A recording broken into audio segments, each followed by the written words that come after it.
It's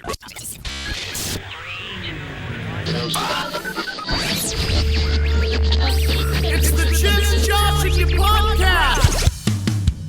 What's up, everybody? Back in the studio in Kansas, in the hometown of Milford. We're joined by my good friend, at least I hope he considers me a good friend, Rusty. How the hell are you, buddy? I'm feeling great. I'm really glad that you're in the studio with us and that you decided that you'd stop by and say hi.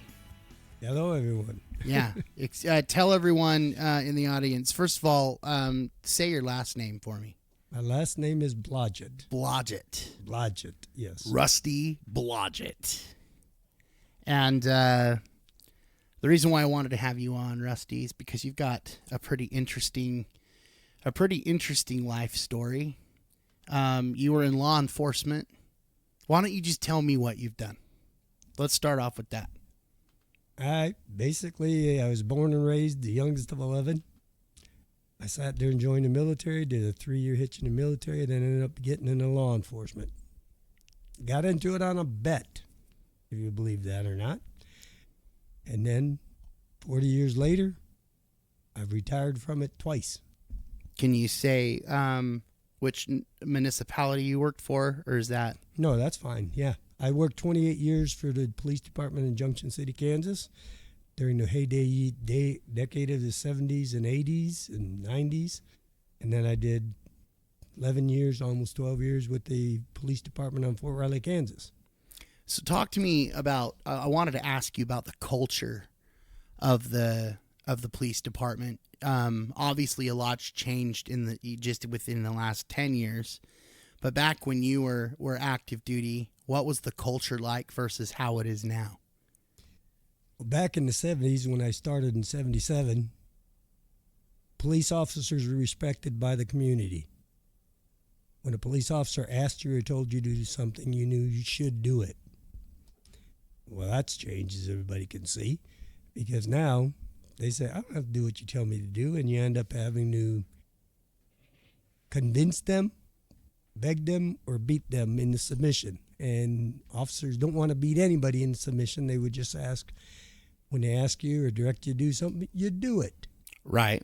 But back in my early days, we didn't have to worry that much about that. We had to worry about other things with multiple adversaries and things of that nature. That worried us more than people not listening doing what we asked or anything like that.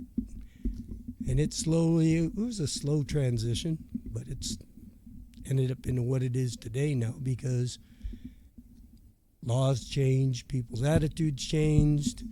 I blame a lot of it on the 80s decade, because the parents of the 80s, I'm going to put it plain and simple, they lost track of what the heck it was to be a parent. They wanted to be their kids' friends. They didn't want to be a parent and teach them right and wrong and teach them how to treat people and things like that. And so that's where it's led us. Do you think that there is in fact a racial bias that police officers have? No. And here's the thing. I taught my officers, every officer, I've trained probably 100 plus officers in my career. And I teach them the same thing. Treat people with respect as long as they deserve it, irregardless of what their skin color is, what their religious preference is, what their sexual orientation is, or anything else. You treat them with respect and treat them as you would want to be treated. If you do that, you're going to be a successful and a good police officer. I'm not going to sit there and say there aren't prejudiced people in law enforcement. That'd be a lie. But there's prejudiced people in all professions. Right. So people don't want to sit there and scream, oh, there's systemic racism in law enforcement. No, racism is not systemic at all, in my opinion. It is a learned behavior. It is not something children are born with.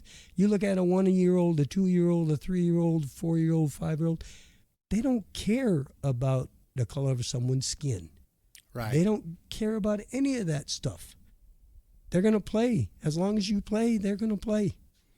But yet, Well, and I don't think the way that the media has covered you guys has really helped the situation either, and especially when you have, I mean, and I'm not speaking out against any specific affiliation like Republican, Democrat, but Obama didn't help your guys' case either. I mean, that's kind of what started the stop funding the police movement, because things would come out and it seemed like he wasn't even on law enforcement side and didn't have your back, which in my opinion is a huge sign of disrespect.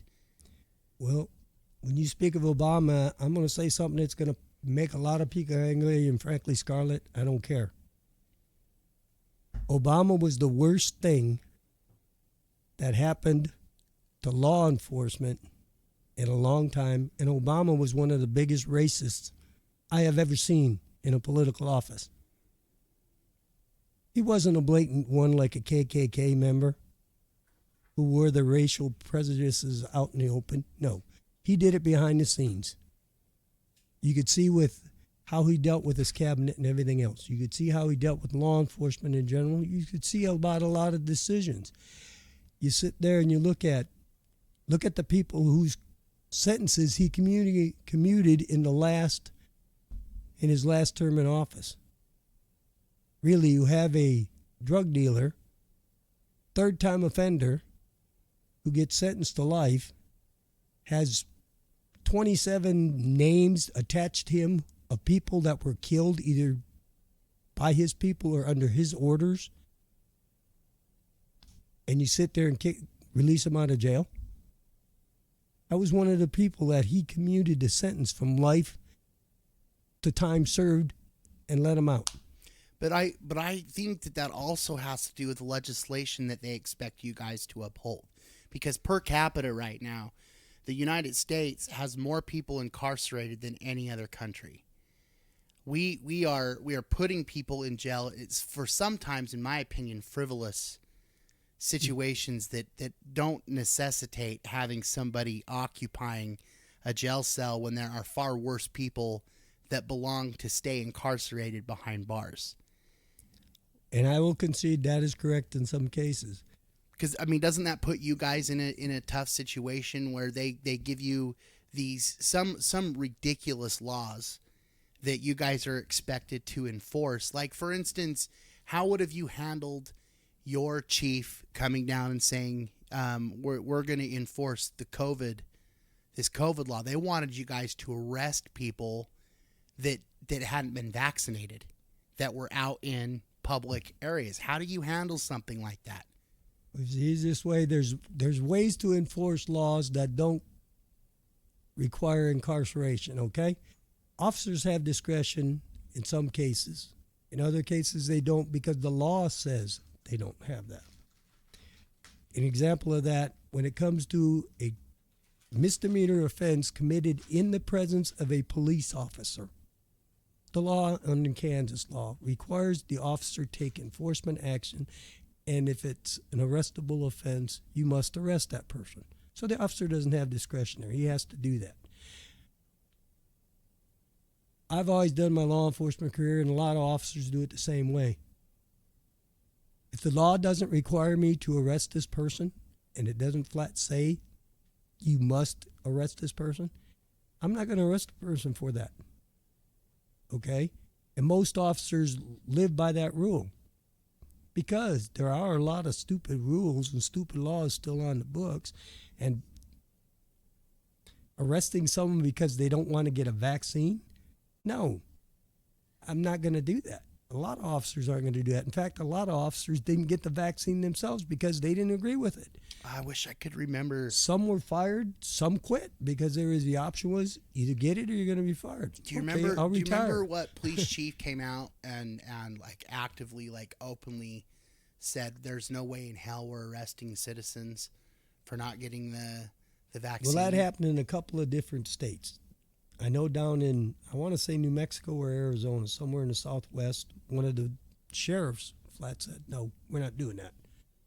We're not going to waste our time doing that. That's ridiculous. And then you had a governor and chief of the Sheriff's Association, I want to say Wyoming, who flat said, no, we're not going to do that. We social distance just by staying home. Your nearest neighbor's 10 acres away. No, we're not going to be wasting our manpower and our resources arresting people on violating COVID restrictions set forth. It's dumb. I'll be honest with you. First off, I've had family members that served in the police force and relatives and friends. I believe there are many of them are really good police officers, but I have had very my interactions with police officers has not been very positive, and I try and be respectful and be upfront, especially when you've done something wrong. But I feel like sometimes these guys, they've got a badge and a gun, and that kind of goes to their head a little bit. For instance, I was pulled over in Kansas while I was working at Fort Riley, and because of COVID, wasn't able to go back and renew my driver's license in Utah. Now, at the same time, I did have a warrant out of Utah for a traffic citation that wasn't paid because it got lost in the COVID hold. The courts, they kept postponing it, and it just got lost in transition. But regardless, they suspended the license. I got pulled over in Kansas. I'm with my wife and my kids and my father, and they took me to jail for that. And the cop was pretty cool, but I'm like, man, what a waste of taxpayers' money. He could clearly see I didn't have any priors, that I wasn't on the top 10 most wanted list. My vehicle was insured, it was licensed. Why on earth is it necessary to arrest someone in front of his family and take him to jail for that? Well, basically, that's one of those laws, like I explained to you. That is one of those things that the officer's discretion is such he doesn't have any. That law in Kansas says if a subject is operating a motor vehicle on a suspended driver's license, you must arrest and take him into custody. The Kansas law says that. Sure. So the officer doesn't have any discretion with that. Now, depending on the circumstances, most officers try not to arrest someone if you're not being belligerent and everything else in front of their children. It's just they wouldn't like it to happen to them, so they don't want to do that. Sure. And I have to agree with you when we started out. There are some people who are, as I call them, badge heavies. They get that badge and they think they're Superman and they have all the power and the authority. And well, technically they do, but you don't have to wield it willy-nilly and go off half-cocked and everything else with that power and authority that you've given by your office and the oath that you swear to and that badge that you wear. You don't have to do that. I mean, there are guys that I've worked with that done that, and I've looked at them and I said, why do you have to do that? We know you're the boss. We know you're the one with the power. Why do you have to sit there and act like excuse my terminology, an ass and just treat people like crap? This isn't Mr. Rogers' neighborhood, dude. I you understand. Can say whatever you Okay, want. I understand. And so I'm going, and that's most of my years in law enforcement, I got promoted fast. I was a sergeant at 2.5 years in law enforcement experience. I was supervising people at that time. And as a supervisor, I tried to mold them into following my concept of how we should do law enforcement. And that's part of your job as a supervisor, to mentor, to teach, to instruct. And I tried to do that. I was lucky and I had people that were willing to be open and willing to try and willing to do it that way. But there are times you get guys who are just, this is the way I'm going to do it, and there's nothing. Well, then what happens normally with those guys are the ones who end up constantly getting in fights, end up retiring early because they get injured because of the altercations they get involved in, whether they start them or not. I'm not going to say yes or no, they start them all, but their attitude causes a lot of the problems that they have to deal with. Just like, and I've made this statement to people on the street, I've made this statement to law enforcement officers. How you deal with people and how they return that is going to affect what you do with them. Also, how you sit there and people on the street, how they interact with officers affects whether or not how that officer deals with them. Like I've told people, more people have talked themselves into a ticket from me than I have planned on giving. I've written a lot of tickets because you're a dick. You deserve this because apparently absolutely. You didn't learn the first 3 times you were stopped and told not to do this. So now you pay the fine. I'll see you in court if you want to fight it. No, honestly, when I first learned that you were a seasoned police officer, I was like, oh man, this guy could either be a real dick or he could be really cool. And you've become one of my best friends. Like I wish all cops had that mentality and were like you. But, and I'm surprised. I worked in security for a short stint. At one time, I wanted to be a police officer until I was in security, and after that, I was like, this job is not cut out for me. Even though I feel like I would have a good personality for it. I think when all you deal with, and let's be honest, it's not like you guys get called to go to birthday parties. You know what I mean? You guys are always dealing with like the worst of the worst. How do you do that for that many years and not become well, how do you just not hate everybody? Jokingly, I tell people, if you're not wearing the blue or you're not part of the thin blue line, you're not part of me. And it's got nothing to do with anything else. Jokingly, but that's not true. How to keep them being desensitized. For 40 years I dealt, and you don't deal with people at the best moments in their lives. Sure. Very seldom. But here's the thing. What I always drew back on was every time I dealt with those people, number one, was I able to help them? No matter what the situation was. Was I able to help them? Did they come away feeling better in spite of what happened to them? Whether it was because I gave them a ticket or whether it was they were a victim of someone stealing their stuff or whatever it may be. If I could look at myself and say, yeah, that interaction helped them, made them feel better about their situation or about themselves or whatever happened. And that's how I kept and was able to do this job for all those years. Do you think the training could be better? Overall? Yeah.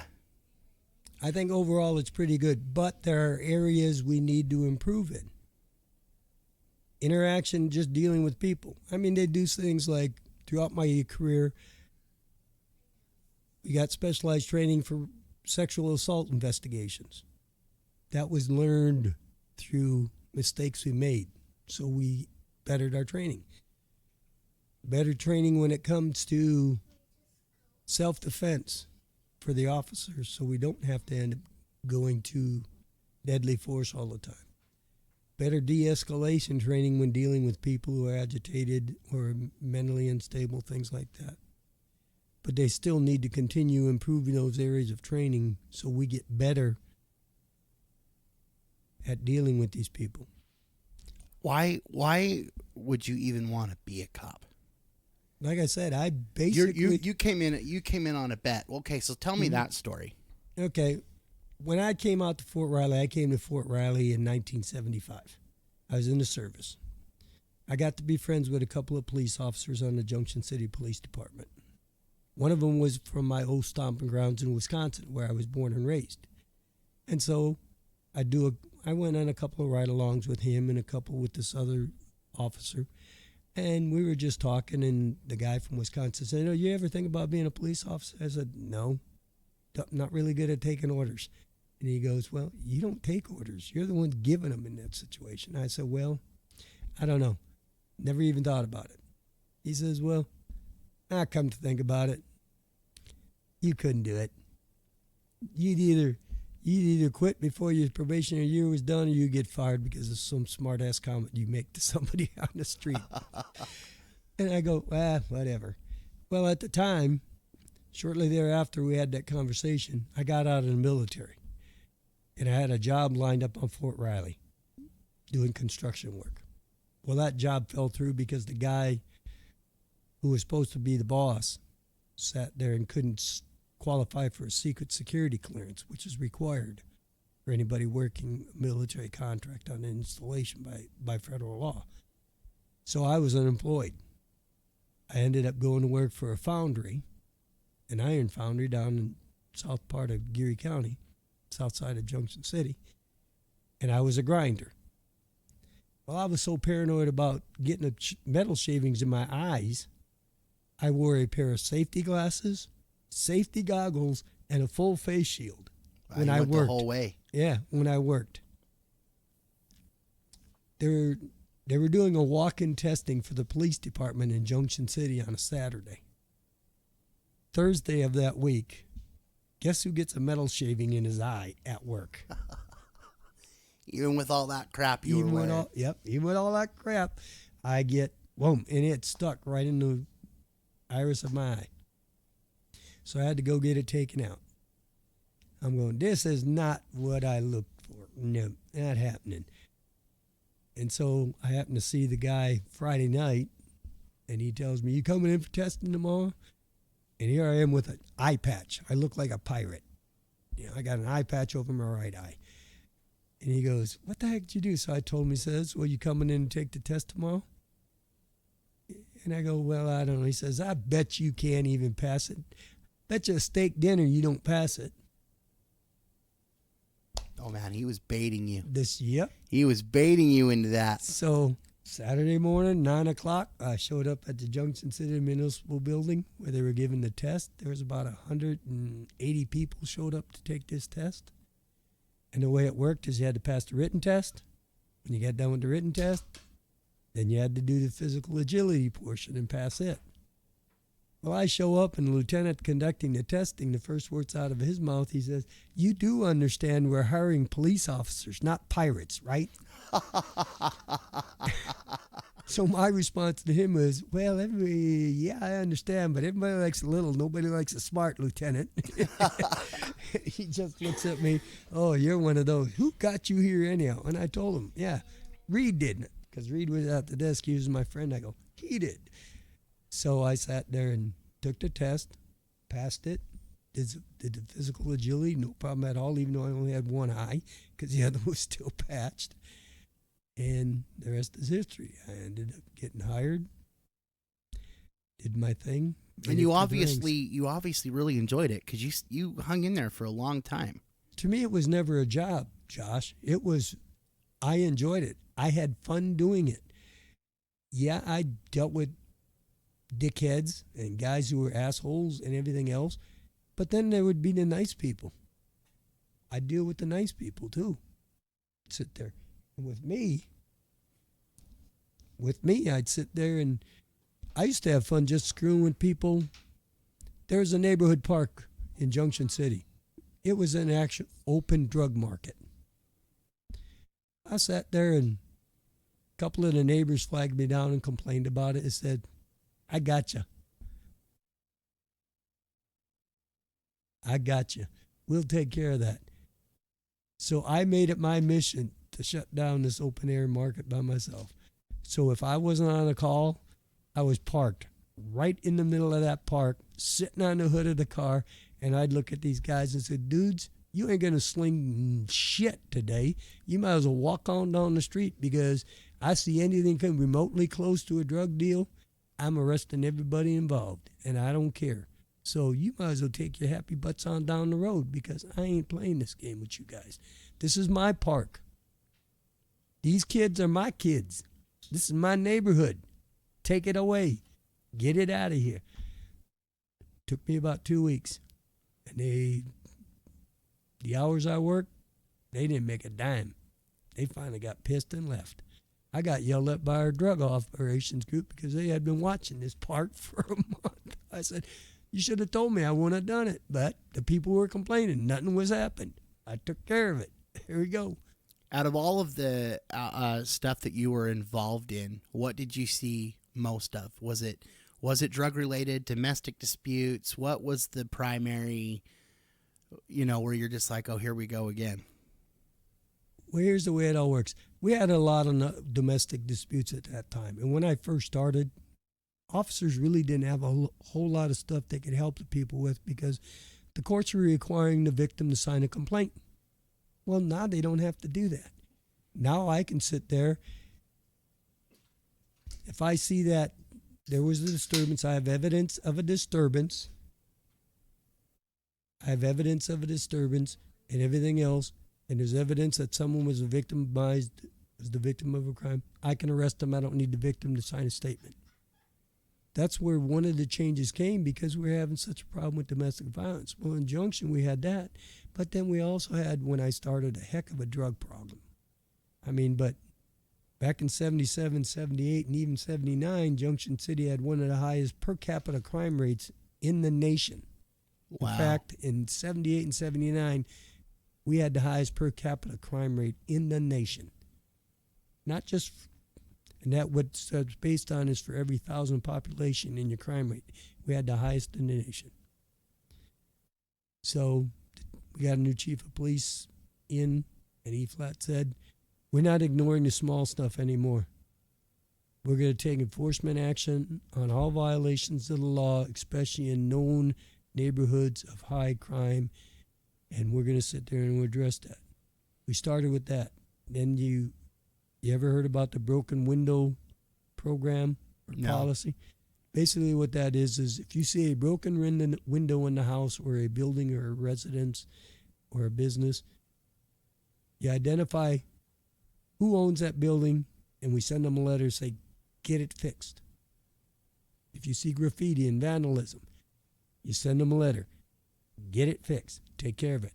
If they don't, the city will fix it and then bill them.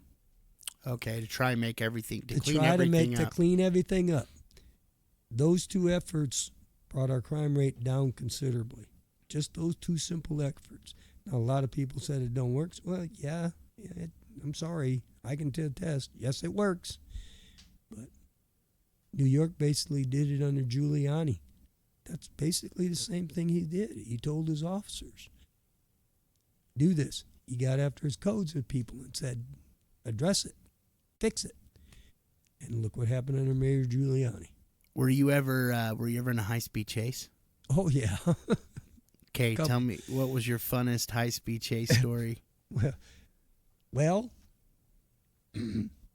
I got three that come to mind. The first two I initiated, and they ended up with the guy fleeing in the car having an accident. Okay? Basically, both of the cars the two I initiated, they were stolen vehicles. I go to initiate the stop. They take off. I call out the pursuit. We're heading down.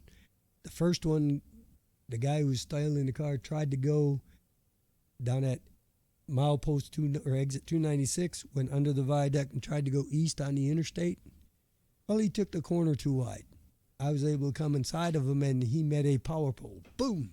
Wow. And didn't have his seatbelt on, so then his head met the windshield and knocked himself out. That was easy enough to do. That was the first one, my first chase ever in my career. The next stolen car one, guy almost hit me at an intersection. So I went to stop him for it. Find out what the issue is. He takes off. Then I find out I'm chasing a stolen car. Well, again, he goes and everything else and ends up taking a wide corner, losing it. This time it wasn't due to anything I did. He just lost it and nailed it and ended up crashing out again.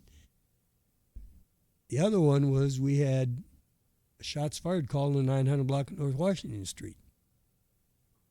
And I was the third car in the pursuit, chasing the subjects in this car.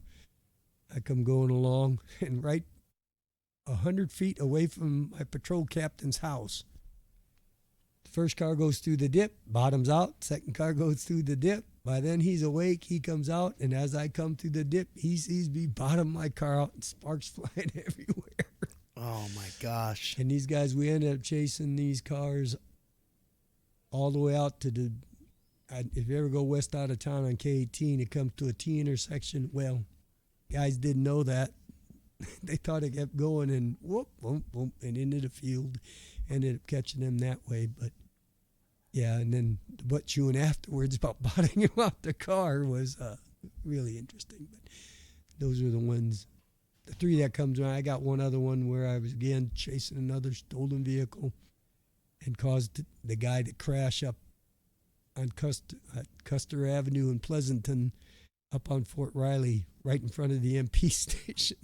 So I ended up arresting him, and then the MP showed up wanting to know, well, who's the driver? Where's the driver of this car? He's in a patrol car going back down to Erie County Sheriff's Department. Why? Because I arrested him for stealing the car. Oh, this is a stolen car? Yeah. But guess what? You guys get credit for recovering the stolen car. Huh. But I got the guy down there. Here's his driver's license. Here's his insurance on this car and all this stuff. Get the information you need. I need the driver's license back so I can go back and book this guy in the jail. The MPs are on that one. I got threatened to be charged with kidnapping. Oh my gosh. And let's see, that was the Crown Vic generation. What vehicle, what cruiser were you in? Well, in one of them I was in a Pontiac Phoenix. Okay. Another one was a Pontiac Parisienne, and then the other one was a Ford. Crown Victoria. Mm-hmm. Yep. Those Crown Vics were quick, I heard. Well, they were fun to drive, but they were a little squirrely on wet roads and Really? because we were rear-wheel drive and snow. They were, yeah. One of those times I sat there and I was driving up on 18th Street, there was another officer involved in pursuit, and I was just going to head him off. So I start going down 18th Street, and I hit the gas, and my car was spinning faster than my red lights were, and I couldn't get it to stop. And the next traffic I hear over the radio is my lieutenant saying, "Who's driving that damn patrol car in circles?" My response to that was nothing. Was there ever a time that you feared for your life? Be honest with you, no. No? I mean, there was times I should have been afraid, but either I was too stupid or didn't really know what fear was, because no, I didn't. I can honestly say that. Now, there's only one incident in my 40-year career that gives me nightmares, and it's because I've replayed it in my head, and can't figure out what I did wrong or where I did wrong. And it involved a guy shooting up the street in the 500 block of North Washington Street with a shotgun from out of his second-story apartment. Well, I disarm him with a shotgun, and I'm talking to him, finding out his story, and his story was really a bad one. I mean, it would have upset a lot of people and everything. He basically had found out he was a staff sergeant in the Army. He found out that while he was deployed, his wife had cheated on everybody in his unit below the rank of staff sergeant. Holy cow. He found out about it and everything else, and he was all distraught and everything, and he was trying to basically wanted to commit suicide by cop. Well, he ended up having me, and it didn't happen. I disarmed him with a shotgun without incident. I was talking to him, and he comes up with he comes up with a machete. And I'm thinking to myself, what the heck he come up with this thing? I mean, an Army issue machete. It's like 18, 20 inches long. Holy crap. And I'm going, okay. So I draw my weapon, giving him orders, put it down. And he's telling me, just shoot me, just shoot me, just shoot me. And I realize, and I flat say to him, I'm not going to shoot you. I'm not good at taking orders. And I holster my weapon. Well, there was another officer on the other side of the room that had his weapon still drawn. Because that's against your training. Yeah, that's totally right? against the Because training. you were completely within your rights to take him out. Yes, Right? definitely. But I didn't because I knew what he wanted. He wanted me to do that. And I'm going, no, I'm not going to help a guy commit suicide by cop. No, I'm not going to do it. If he advances after I holster and he comes at me, well, then I'll You draw. don't have a and choice, then I'll right. draw. Well, what happened then was then he had diverted his attention to the other officer that still had his gun out and started slowly advancing, but not in a menacing manner. He's just saying, shoot me, shoot me, shoot me. And so as he got up next to me, there happened to be a big janitorial broom right nearby. I grabbed it. I hit it down across his arm that had the machete, and the fight was on. Ended up flipping him over backwards with a freestyle wrestling move, and the first thing that hit the floor was the back of his head. It knocked him out, handcuffed him, took him into custody and everything else. And then I talked to him a couple of days later and everything. I said, what did you want to? He said, I wanted you to kill me. I said, no, it's not going to happen. And see, it's stuff like that. That's what kept me in the law enforcement thing, was helping those people at it. Because he was, later on, I found out from his brother who was in the Marine Corps. He came up to get him out, help get him out of jail and bond him out of jail, and wanted to talk to the officer that arrested him. So I show up. He goes, you arrested my brother? I go, yes, I arrested your brother. He goes, do you know who my brother is? I said, I don't know your brother from Adam. First time I met him was that day. He goes, my brother teaches self-defense tactics and instructions to the Secret Service, the CIA, to undercover operatives and everything else. If I would have known that was him in the room, I wouldn't have went in there. I said, well, guess I was glad I didn't know, because that's not my job, man. And so, but that's the only one that causes me to have nightmares. Now, there's another incident in my law enforcement career that I wasn't directly involved in, but it really affects me. And in fact, it's the incident that led my son in the law enforcement. Not so much following me, but because of this officer, and that was Alex Johnson, Wilson C.A. Johnson. He was killed in the line of duty, and it was as a result of a domestic disturbance. And it struck me really bad because we were like brothers. We were brothers from a different mother. He was big, huge black man. 6'3", 6'4", 300 plus pounds, a gentle giant, and everything else. And then there's me. But we were like brothers. We did a lot of stuff together off duty. We socialized all the time and everything else. And then when I got promoted to captain, he had just come out of investigations back to patrol, and he was out there 2 years shy of his retirement when the incident happens, and ends up going to a domestic disturbance. It was a guy and his girlfriend got into a fight in a local bar, beat her up. He left. They called the police.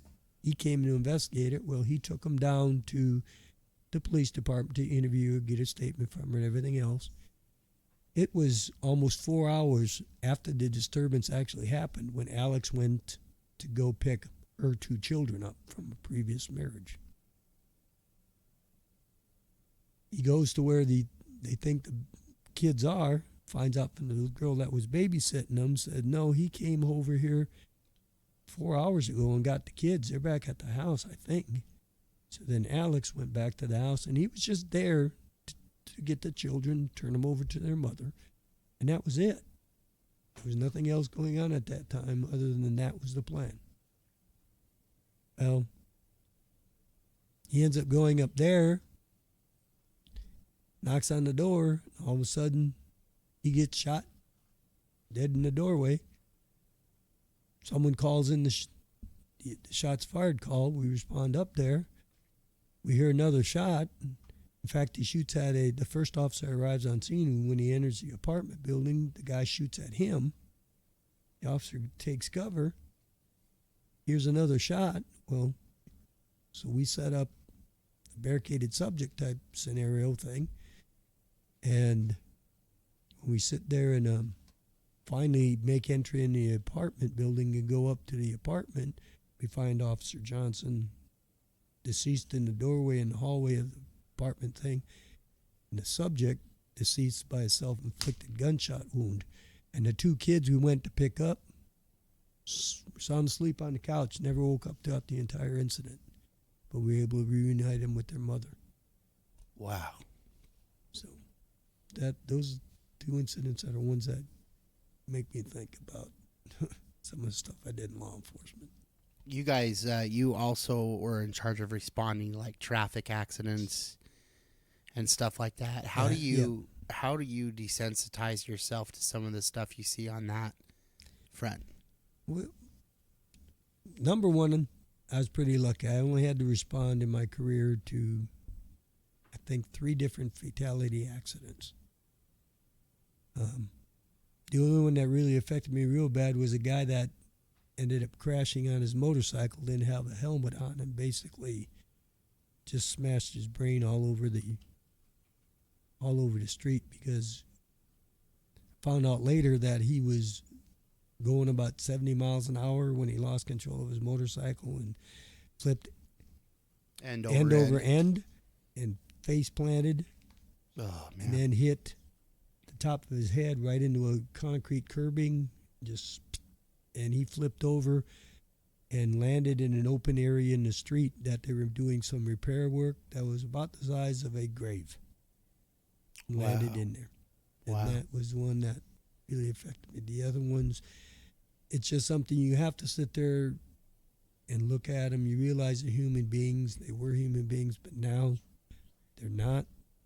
Sometimes, in most of these cases, the fatality accidents, most of the time it's not those people's fault that causes it. But this guy with the motorcycle, it was nobody's fault but his own. He's sitting there hired. We found out later he was hired in a kite. When we did a blood draw and everything else. So that was his own doings. Now, I did have assist in a fatality accident where an elderly couple from Chapman got T-boned by a cement mixer. That was a messy one. And can't even give a detail on that because I was lucky was able to turn it over to the KHP to handle the investigation. So you just mentioned your son is active duty. You obviously communicate with him regularly. Do you worry about him in this new generation? I don't worry about him per se. What I worry about is the civil ramifications that could result. I know he's able to take care of himself, and I know he's going to do the job the right way. I have all the utmost confidence in him. He works for the Jackson County Sheriff's Department in Missouri, and he's a sergeant there. He's a tactical team leader and everything else, and he's self-defense instructor. I know he can deal with that and handle everything. He's good at investigations and all that. The feelings of the public, basically,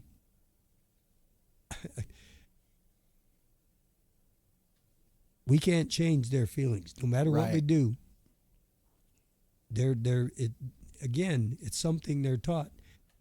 Really, it's not. It's like I had one guy who didn't like police because he had one bad encounter with one bad officer. And so I looked at him, so what you're telling me is because you had one bad encounter, and I said, is that the only encounter you had with him, with any officers? Oh, no, I've had several other encounters with police officers.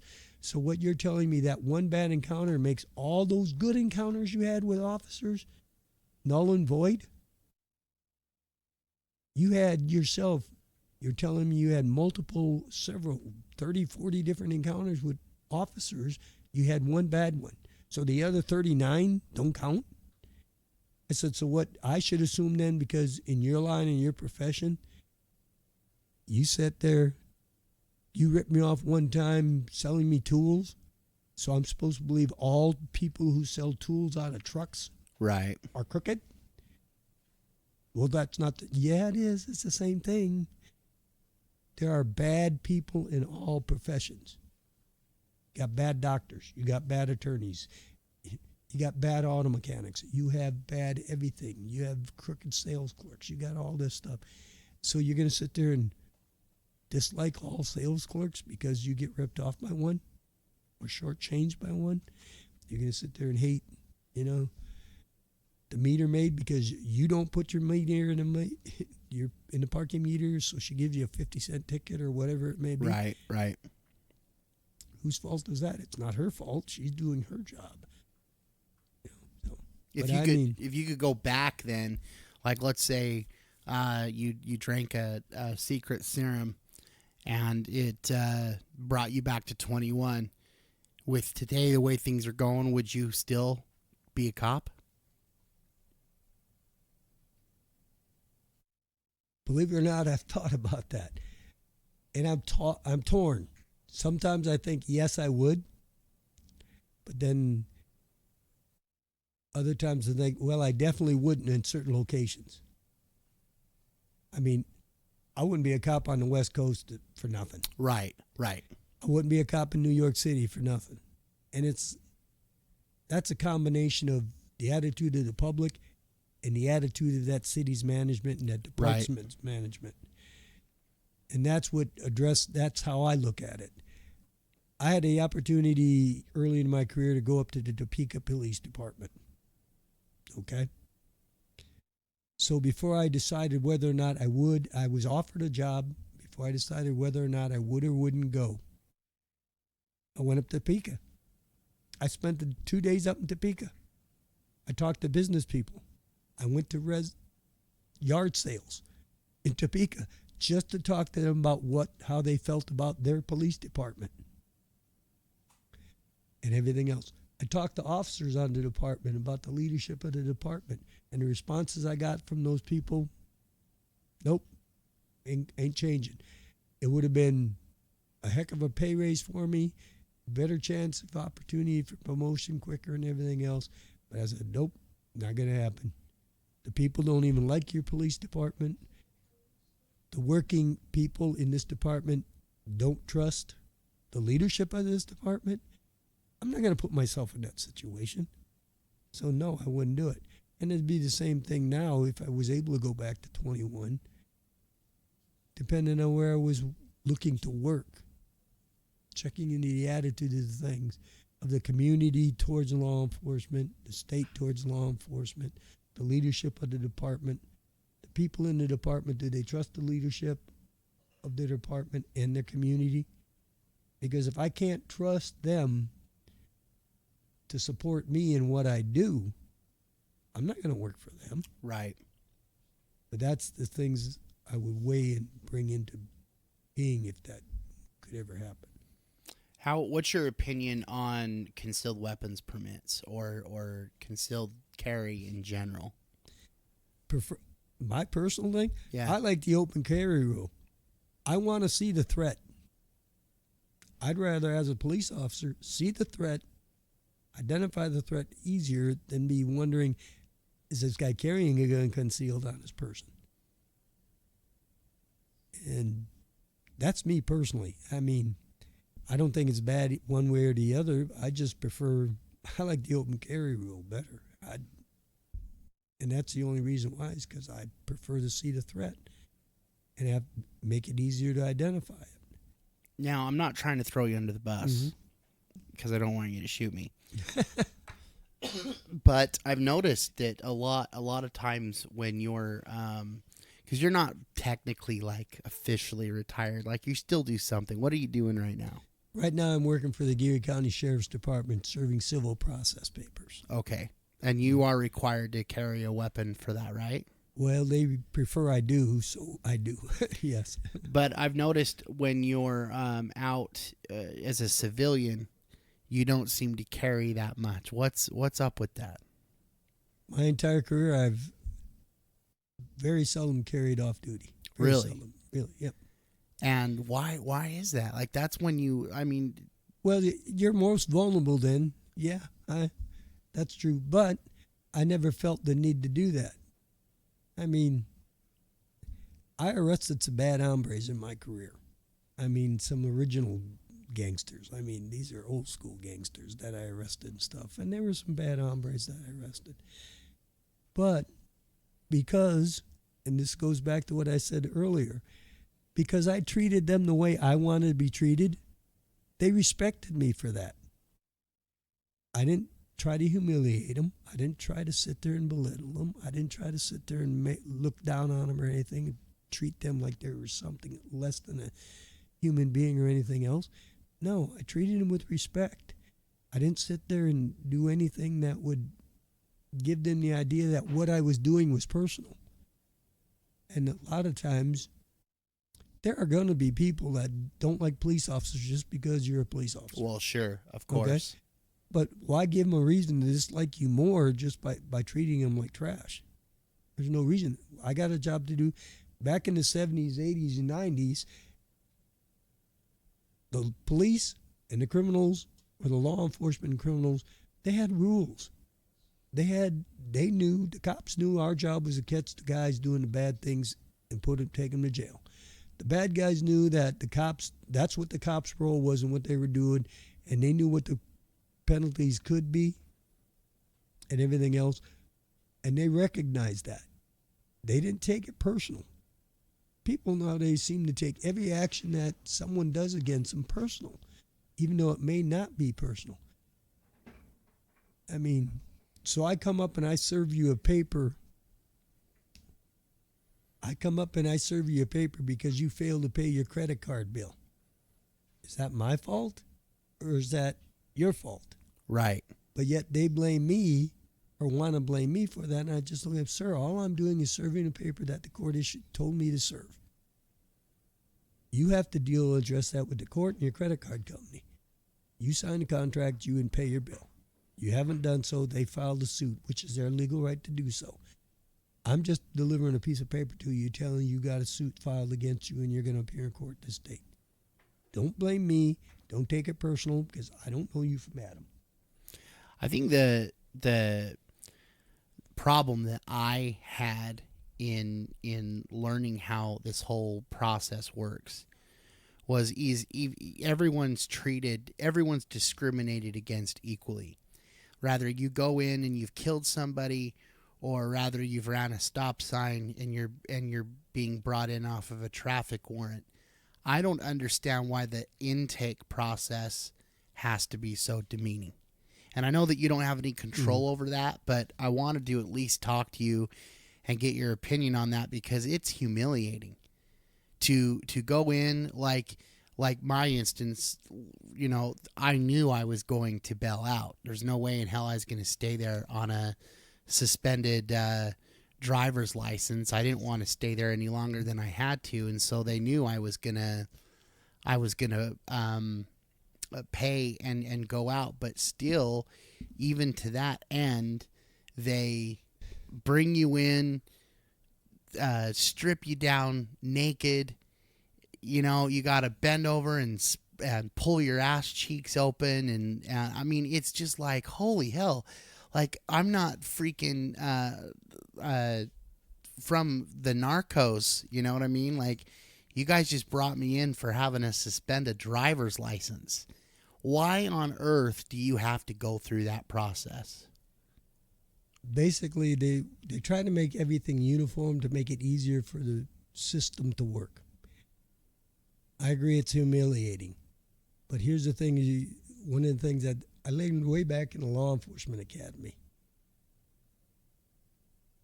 Criminals do stupid things. Cars break down. So if you're going up to help someone fix a car or see if you can help them with a mechanical problem, who's to say that person didn't commit a crime that you just don't know about? Sure. And here's the other thing. When you bring someone into jail, most officers will ask them ahead of time, do you have anything you do not want to take into this jail? Right. Because if you bring contraband into a jail, you've just enhanced your crime. Sure. Now, we ask you that because we don't want to sit there and make it worse on you we're trying to make it as easy on you as possible, but they have to have a procedure in place for them to make it easier to get people through and out and bond out. But they also have to ensure for the safety and integrity of the facility. So Right. that's why everybody has to get strip searched, even if you're going to bond out. And it's the only thing, it's what they're doing. They're maintaining the integrity of the facility and the safety of the people that are in there. Not just the people that work there, but the other inmates in there. And they also want to make sure we have a problem with drugs in jails, period. Easy enough said. Okay. I've known people have gotten arrested on traffic offenses just so they can bring contraband into the jail. Right. And everything else for whatever reason. So you have to have some sort of procedure and protocol in place to make it, to try to eliminate that or reduce the risk of that happening and make it uniform so the people working in the facility know what they have to do. But Each time. isn't there a less evasive way of doing that? Like, for instance, when you get on an airplane, you get scanned and they can basically see everything anyway, but you don't have to take all of your clothes off. Like, Well, in the situation on an airplane, they're basically looking for weapons or things like that. They're not looking for contraband such as drugs or things like that. that have been like put up your Right. bumholio. Exactly. Something like that. Right. Now, in a penal situation, here's the situation. I arrest you, and it's just for something simple. Suspended driver's license, a warrant, traffic warrant, whatever. I don't do that, and you have tried to secrete something on your body because you were panicked, and say you swallowed your dope. Right. Now, all of a sudden, I'm dealing with a drug overdose because I didn't sit there and bother checking or whatever. So this is other things to try to prevent stuff like from that happening, because you get these mules that transport drugs through in balloons and stuff, and the balloon pops, and all of a sudden dealing with drug overdose and everything.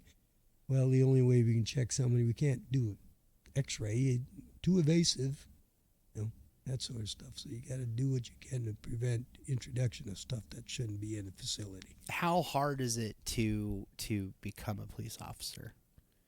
Like, what's the process in which they're going through to ensure that guys with power trips or hero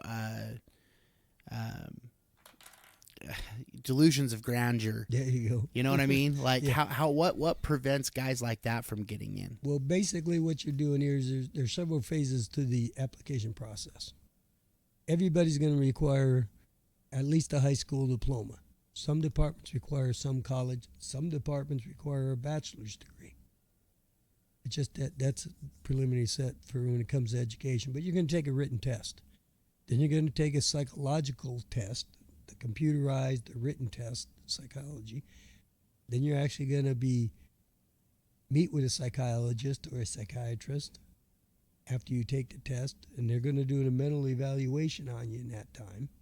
You're also going to have to do a physical agility, see if you are physically able to do the job. And then they're going to do a background check. In that background check, they're going to look at any criminal history you may have. They're going to verify your information, reference to your employment history, things like that. They're going to check with those previous employers. They're going to sit there and check. They didn't have to do much checking on me because when I applied, I had a top secret security clearance with the United States Army. Right. So that they had, all that stuff had been done, so it was easy to find out through the military. But when they do their background investigation, which is that's all part of the background investigation, they're looking for things, character flaws. The psychological evaluation is looking for mental or emotional flaws and things. And then you'll have an interview. Most departments will have an interview of senior officers where you are interviewed and asked situational questions just to see how you think, how you react, and things like that. And then they'll review the packet, and then they'll sit there and decide yay or nay, do we think he's a good candidate? Well, every department has a probationary period, okay? Like Junction Cities is a year's probation. During that probationary time, if something shows up that wasn't noticed in the background investigation or in the testing process that could be a problem, they have the authority to terminate you for that reason. You don't have to do anything wrong. But if it's a tendency and it's something, they can terminate you in that probationary period. That's the purpose of that, to help weed out those people that could be badge heavy or power trips or things like that. Now, not saying it's a perfect system, but I don't know of any other way you could actually make it any better. But the good thing about it is if departments identify those individuals, they work fairly hard and quick to get those people out in law enforcement. But there's only like, and look, I'm totally ignorantly speaking because I've never, been in that type of scenario. But like, you guys don't get paid very much, which I think is bullshit. Like, especially for what you're expected to do. I wish it was reverse. We sit here and pay these basketball players millions of dollars to put a ball through a hoop, and the first responders and firefighters and police officers, I mean, you guys are almost like teachers. It's the same thing. It's like, why don't we invest in our communities more? But it leaves the question, okay, so unless they've got your mentality where it's, you know what, yeah, I actually want to go and serve my community and try and make it better, why in the hell other than that else would you want to go and take on that responsibility of being a police officer? I don't know. Like I said, I initially never thought of me being a police officer.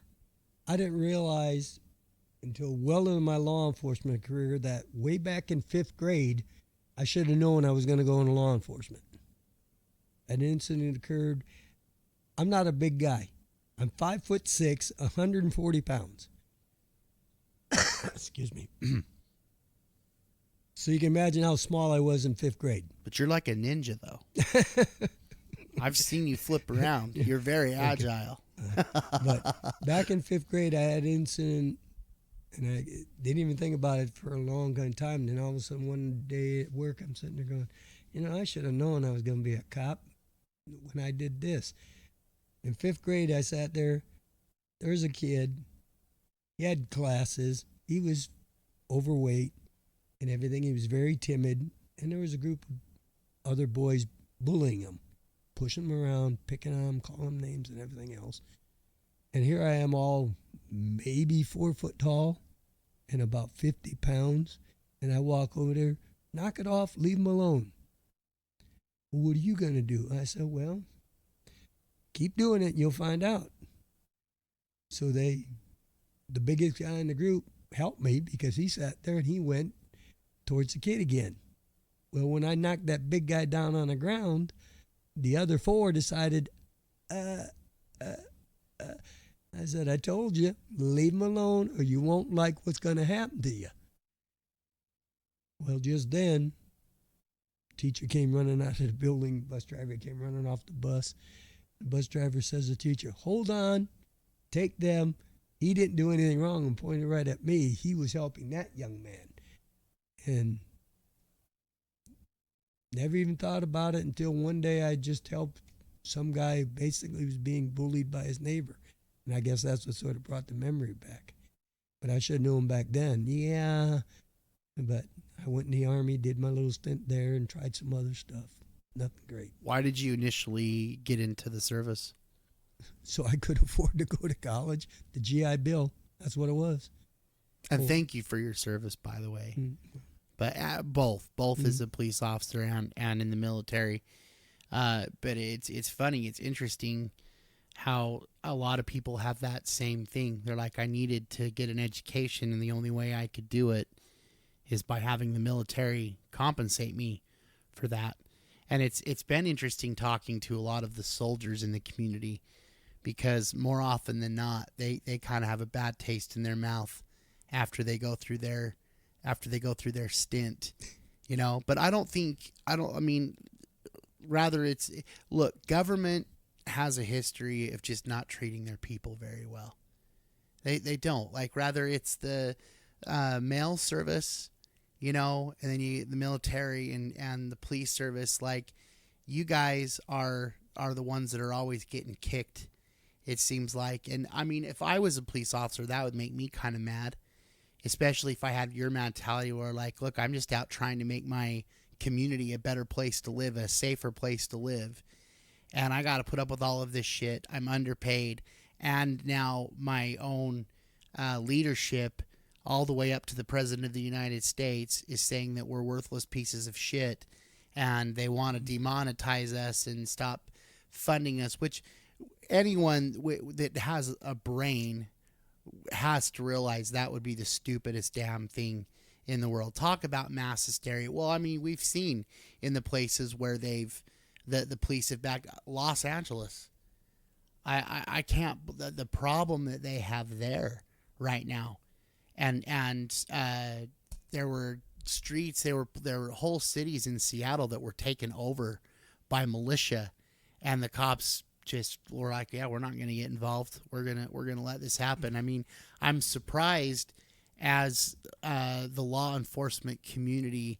I'm surprised we haven't seen a strike almost where the law enforcement's like, hey, you assholes want to take care of yourself and manage your own safety, good luck, you know, because it is that's got to be disheartening. That's why I'm like now in today's world, it just seems like a thankless job.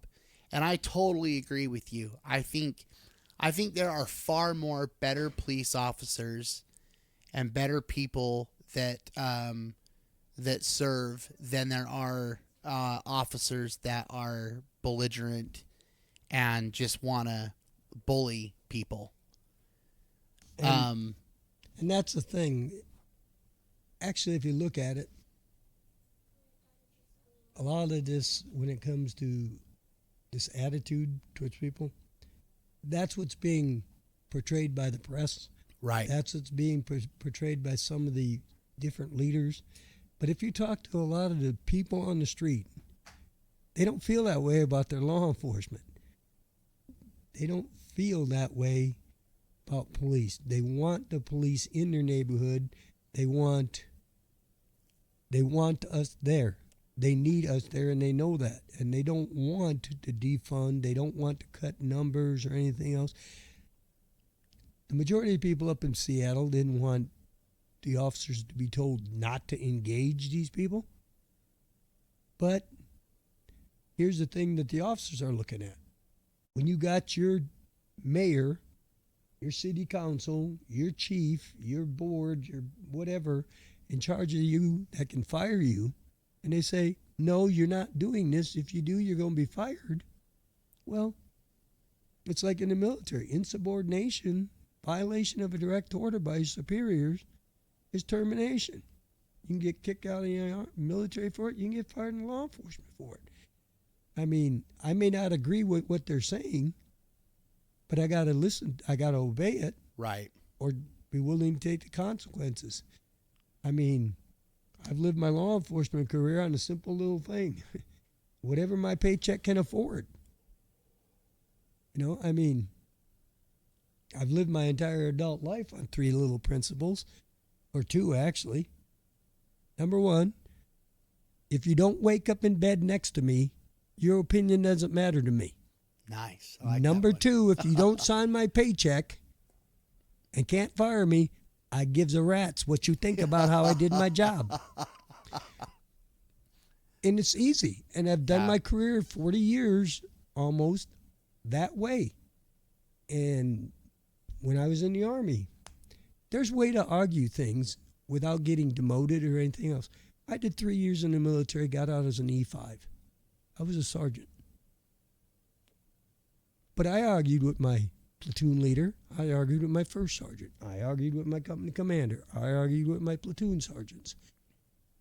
But there's a way to do it and do it respectfully and voice your opinion, especially if something doesn't make sense to you, and you flat go up and tell them, sir, not that I'm disobeying your order. I need clarification here. Why are we doing this, and why are we doing it this way? If I can do it better, easier, and quicker, can I do that? You know, same way in law enforcement. You've heard the phrase, more than one way to skin a cat. Right. Well, there's more than one way to enforce the law. And like I pointed out earlier, there are certain times you have to do it because the law says you have to do that. That's the way it's written. But if it's not written that way and you don't think it's necessary to do it that way, then why do it that way? You don't have to. There's more than one way to skin a cat. There's more than one way to enforce the law. So if there was someone that was listening to this and they were thinking about getting into law enforcement, what words of advice would you give to them? First thing, as I look inside yourself, see what is the reason you want to do this. If you want to do it because it's going to give you glory, forget it. You'll never last. If you want to do it because you feel a real desire to help somebody else and make your community better, go ahead and pursue it. But before you do that, do some diligence and do some research. Find out what the attitude of the community you're thinking about policing in, what it is towards their police officers. Don't go by the press. Go out and talk to people. Ask them questions. Socialize with them. Find out. Learn them a little bit. Learn a little bit about them. Learn a little bit about what they think or expect from their police force. And then, lastly, talk to the other officers that you'll be working with. Find out their attitude. What they think, what they feel, how they look at police work. And then also about what they think about the support or lack of support of the leadership within the department and within the community leaders. And if you're getting negative feedback, go to another town. Check another town. Police officers are necessary everywhere. They're wanted everywhere. Some officers are cut out for big cities. Some aren't. Some are cut out for small communities. I did my entire career in a small community. But I'm pleased with my career, with my impact on my community. I've been retired from the Junction City Police Department since 2005. People on the street still recognize me as a police officer. I've been away from Fort Riley now for almost 2 years now. And there are still MPs that recognize me and call me lieutenant. Well, you seem like you'd be one of those guys that were respected. You know what I mean? Like, I haven't known you for that long, but I have a lot of respect for you. I think it really is, your character almost is perfect for that. You know, not everyone's cut out to be in a leadership position, and all of these officers that are out there in any given situation, people want to be able to look up to those people to make good decisions, right decisions, and decisions that are in their best interest. And it kind of freaked me out and I know that every state and every community is different, but in Utah, where I was in security, a lot of those security guys were wannabe cops, man. They just wanted to be cops so bad. And a lot of them do go from security to the police department. And I would always look at some of those guys and be like, oh, God, help us if you ever get a badge and a gun, because there are a lot of egos out there. And it was just so funny because here we are, rent-a-cops, you know? Mm-hmm. And, oh, man, these guys would just, they would just take it so seriously. I broke I do this all the time, man. I break my own rules. I swear. But, well, with your rent-a-cop thing. Yeah. Here's the thing. If you want an ego buster, yeah, go into law enforcement. Somebody will bust your chops real quick and real fast if you think you know it all. You know, I'm sort of a nice guy. I was training a young female MP up on Fort Riley my second year up there. Well, her father was a sheriff. Her brother was a deputy sheriff. Her other brother was a city police officer. She had an uncle who was a city police officer somewhere, and she knew everything about law enforcement. And I looked at this young lady. Okay, your uncle's a sheriff. What do you know about what he does? Okay. Your brother's a cop. What do you know about him? What do you know about his job? What have you done in relationship to what he's done? I was trying to train her. One of the first things an officer needs to know is, where the heck are you at? In a stressful situation, you have to be able to tell somebody where you're at when this happens, right? She couldn't even tell me where we were at on post, the location we were at. Wow. And I'm going, so right now we're getting shot at. I'm trying to get us out of the field of fire, driving the car and return fire at one hand. How you expect me to talk on the radio and tell them where we're at? That's your job. But yet you can't do it because you don't know where we're at. And I said, I've seen you shoot. I've seen your qualification score. I wouldn't trust you to shoot someone 10 feet away. Oh, snap. I go, so I'm not going to have you. I'm going to be trying to save us and keep us alive. What are you going to be doing? Hiding under the dashboard? Because that's exactly where you're going to be at, because you're going to be useless to me, because you can't even tell the dispatch where we're at, where we're taking fire at. So what good are you to me? And she kept doing that. And then I said, you need to start paying attention to what I'm telling you, because what I'm telling you is going to keep you alive. I said, we may live in a gated community called Fort Riley. What we're doing at the gate is preventing people that have criminal records from coming on post. But gee, how many female soldiers are married to someone who has a criminal record? And we can't stop that spouse from coming on post. They live here. We can't stop them from coming on post. And you think you don't have criminals in the military? Are you kidding me? Oh, yeah. Okay. So Yeah, there's a reason why you're not allowed to carry a sidearm on post. And I'm going, so she sat there, and finally, after she kept doing that to me, I finally got tired of it. I pulled over to the side of the road and I kicked her out of my car. Get out. I said, get out of my car. She goes, what? I said, you can either get out of my car on your own, or I will snatch you out by the nape of your neck and leave you out here. She gets out, I drive away. I go back to the police department and I tell my lieutenant, she's not getting back in my car. But I said, I am not having that female ride with me again. She is not riding with me again. I don't care if you order me, you can write me up. She's not riding with me again. And I explained to her explained to my lieutenant what happened. He goes, okay, got it. Where she's at? I said, I left her up here. How's she supposed to get back from there? That's her. She needs to figure it out, because I ain't worried about it. So, okay. But yeah. And the thing is, that's what I mean. It's easy enough to break someone's ego. Right. And if you get a guy who wants to be a police officer, if they want to be a police officer for the right way, the first thing they're going to want to be willing, they're going to be willing to learn.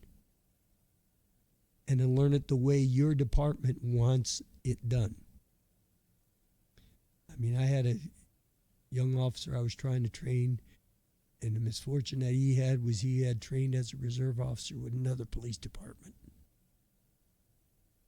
And he kept saying, well, that's not the way we did it. And I said, okay, you're right. It's not the way they do it. But you're not working for that department. You're working for this department, and this is how we do it, and this is how you will do it, or you won't be doing it anywhere. So you just got to make it. Sometimes you just got to dummy it up. You got to break the horse. Yep, exactly. What was the thing you hated about the job the most?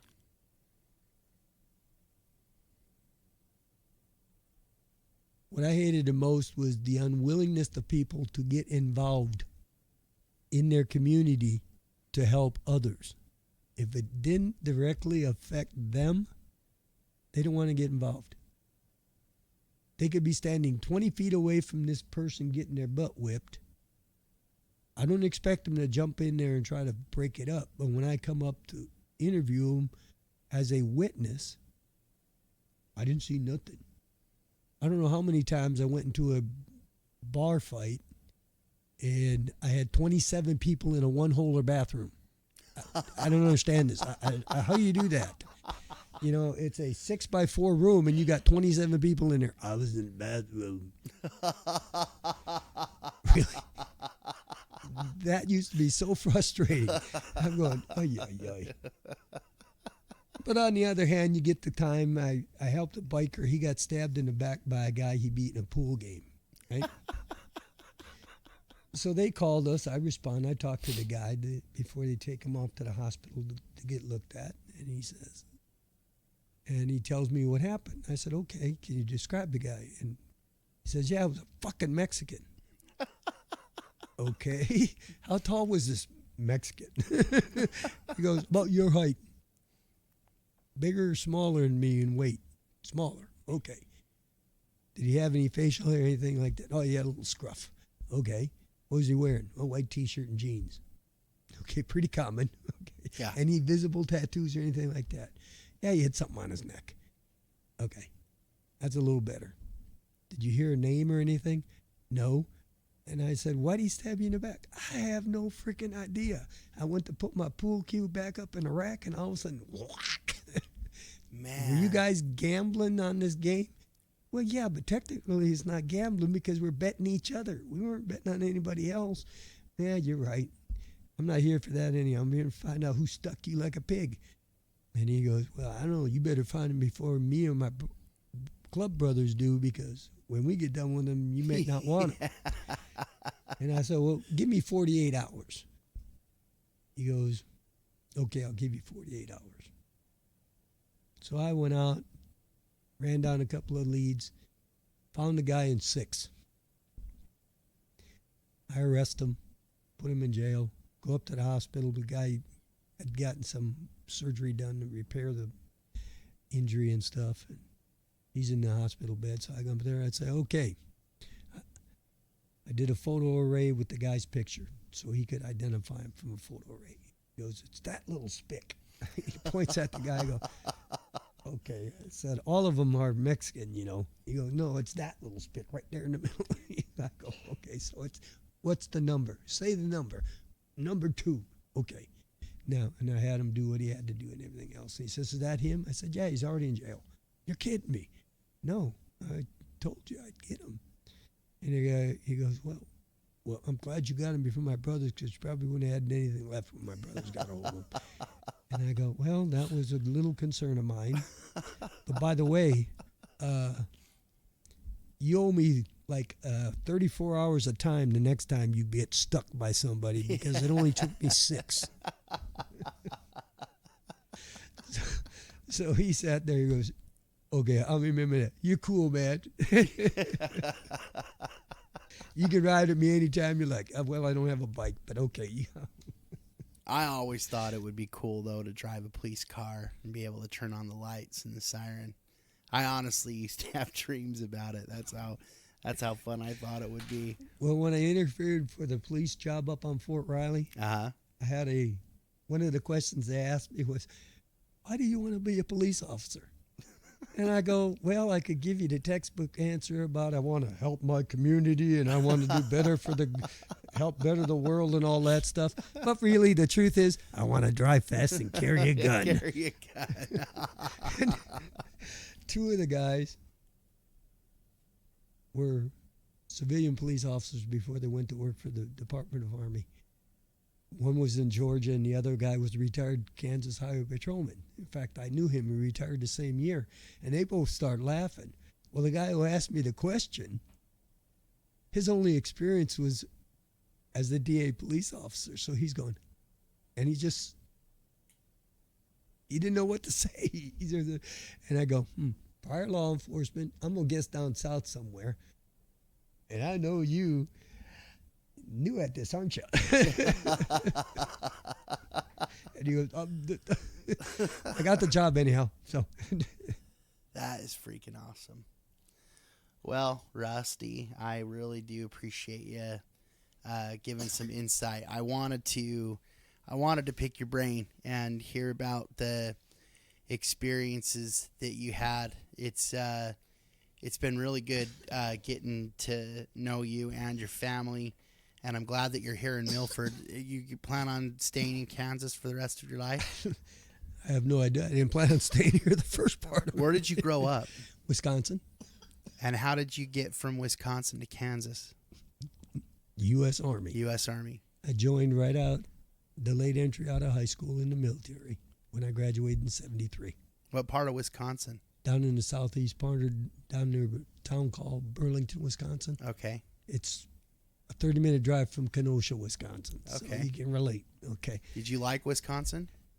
I actually did, but the problem is as I grew up, as an adult, it's a lot different than as a kid. Because as an adult, property values are very expensive, taxes are very expensive, and cost of living, is just.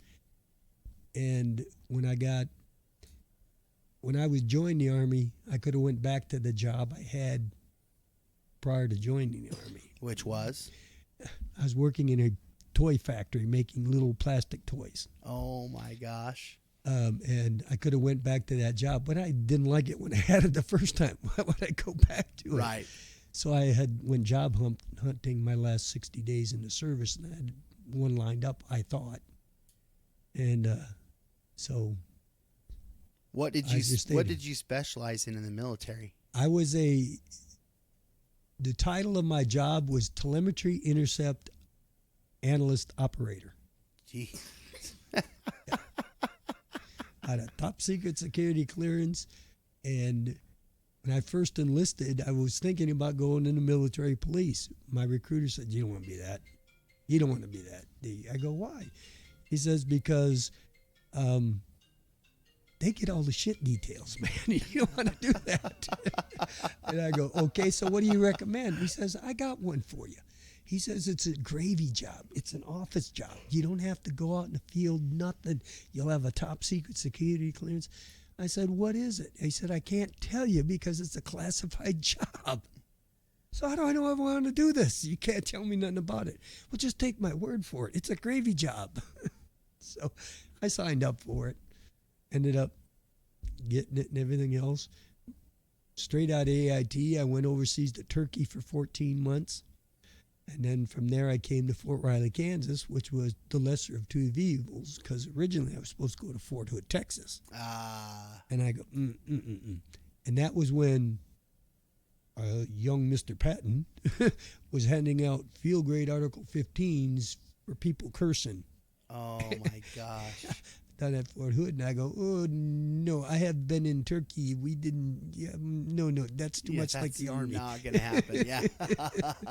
So I took Fort Hood because it was a whole lot closer to Wisconsin, or I took Fort Riley because it was a whole lot closer than Fort Hood, and ended up going up there and staying there. And then, like I said, I finished out my military career there, and I had gotten a job, which I ended up losing without even going to work for the guy, and ended up in law enforcement and been here ever since. I've been in, I came in 75 in the military, and I've been here ever since then. Wow. So, well, I guess I'm a Kansas kid now. You are. No, you've spent more time here, I guess, now than you have. Oh, yeah, I only spent 18 years in Wisconsin. Yeah, that's crazy. That's cool. There's something about Kansas. I do like Milford, though. It's a unique place. Well, what I like about one of the things that kept me staying here is, number one, I liked the people here. Yeah. And the friendliness of the people here and everything else in this area. I lived in Junction City. Even when I was in the Army, as soon as I could move off post, got enough rank where they allowed me to live off post, I moved off post and was renting apartments in Junction City or whatever. And I never had an issue. Everybody's talking, well, Junction City, are you kidding me? I can go anywhere in this town I want to go and nobody bothers me. Nobody. I go, I don't know what you guys are talking about. You guys are crazy. Whatever BS people are handing you, you're swallowing it hook, line, and sinker, because there ain't nothing wrong with Junction City. And so I went down there and I did everything else, involved in the community and stuff, and in the church down in town and everything else. Never had an issue, not once. Maybe that's why I never felt the need to carry a gun off duty either, because I never had an issue prior to being a police officer, and even during my time as a police officer, I never really had an issue where somebody took what I did as my job personally. Like I said, the original gangsters, all these guys I arrested multiple times. Never even had to fight them. Well, I know, but what would have happened had you been like in a gas station or something and someone was like trying to hold up the gas station? Wouldn't it have been nice to have your... Well, it would have been nice to have a gun, but here's the situation. He's already got the advantage on me because he's already got his gun out. And then I have to think about who else am I jeopardizing if I try to go for my gun other than just myself to cause this person who isn't shooting to start shooting. I always thought it's better to be a live witness than a dead hero. Because if I'm alive and I can describe the guy who was doing this and identify the guy who was doing this, I'm better off that way than a dead guy on the floor of a convenience store trying to draw a gun that I had concealed under my shirt in my waistband. Or is that kind of like the same as I'd rather be a warrior in a garden than a gardener in a war? But so. Well, you're awesome, my brother. I want you to know that. You're a good friend, and I appreciate you coming on and talking about that. I really think people will find that interesting. It's a weird world that we're in right now, and it doesn't.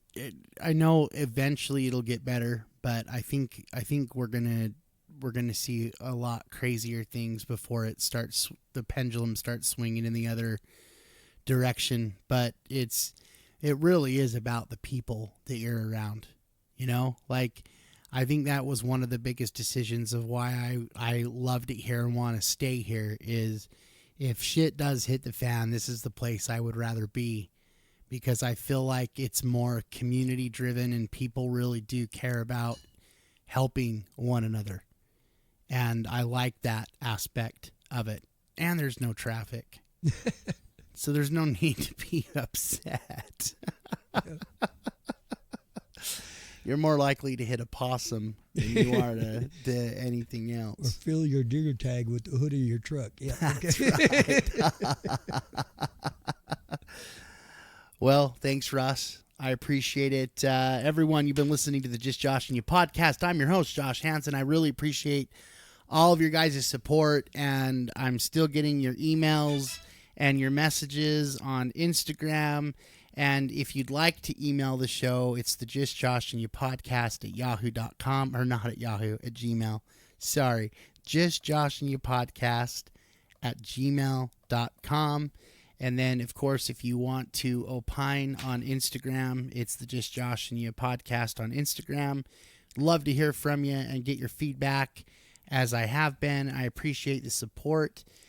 This episode is brought to you by Karl Malone Toyota for my friends in Utah. If you need a new vehicle and a vehicle that will last a long time, go see my friends down at Karl Malone Toyota right off of 114th South and I-15.